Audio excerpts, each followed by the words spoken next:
Because doesn't Jesus say that Peter's the rock? Like, what does that mean? He doesn't say, you are Peter and on you I'll build my church. He says, you are Peter and on this rock I'll build my church. So he's actually making a distinction between Peter and the rock. The rock is that Jesus is the Christ, the Son of the living God. Hmm. And Peter even says that in his letter of 1 Peter chapter 2. He says, Christ is the cornerstone, the rock on which the church is built. Right. You can often hear from people, the Catholic Church is the church that Jesus founded. That's not the case. Because the word church itself doesn't mean an institution. The word church simply refers to the people of God. Anyone who's trusting in Jesus is part of the church. So it's not an institution with a hierarchy of bishops, cardinals, and popes. No, nothing like that. So it's just believers. Yeah. Any believer is part of Jesus' church. That makes sense, yeah. So maybe I should stop going to the Catholic Church or something? I would actually recommend finding a church that teaches the gospel rightly. So the Roman Catholic Church will tell you, officially they'll tell you that you get to heaven through faith, baptism, and keeping the commandments. That's what the Catholic Catechism says in paragraph 2068. But the Bible says, let me give you a contrast with the Bible, Ephesians 2, 8 and 9, for by grace you have been saved through faith. And this is not your own doing, it's the gift of God, not a result of works, so that no one may boast.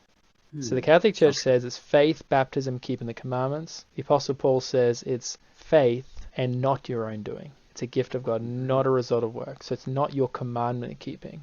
It's not baptism, because that's all your works. Yeah, because it does say, for by grace you have been saved through faith. Okay. Yeah. It's not a gift if you have to keep the commandments to get it. It's not a gift if you have to pray a certain amount of times or go to the priest and confess and do an act of penance. No, that's not a gift anymore. You're working for it. Yeah, I always thought that penance was a little weird. I was like, why do we have to pray to get... Well, I know you get to pray to be forgiven, but not pray so many times, like pray the Our Father like 3 or 4 times. Right. I never understood. In fact, prayer at all doesn't actually forgive us. It says it's through faith. So it's simply by trusting Jesus has already paid for my sin. I'm forgiven from the moment I believe he's already done that for me. Okay. I want to know for sure that I have that faith. Is there like ways you could tell you have that faith? Yeah. You can ask yourself, what do you think is the reason you'll go to heaven? The reason I could go to heaven is because Jesus took the punishment of hell that I deserved by him dying on the cross. There we go. And the second question then is, how sure are you then that you'll go to heaven?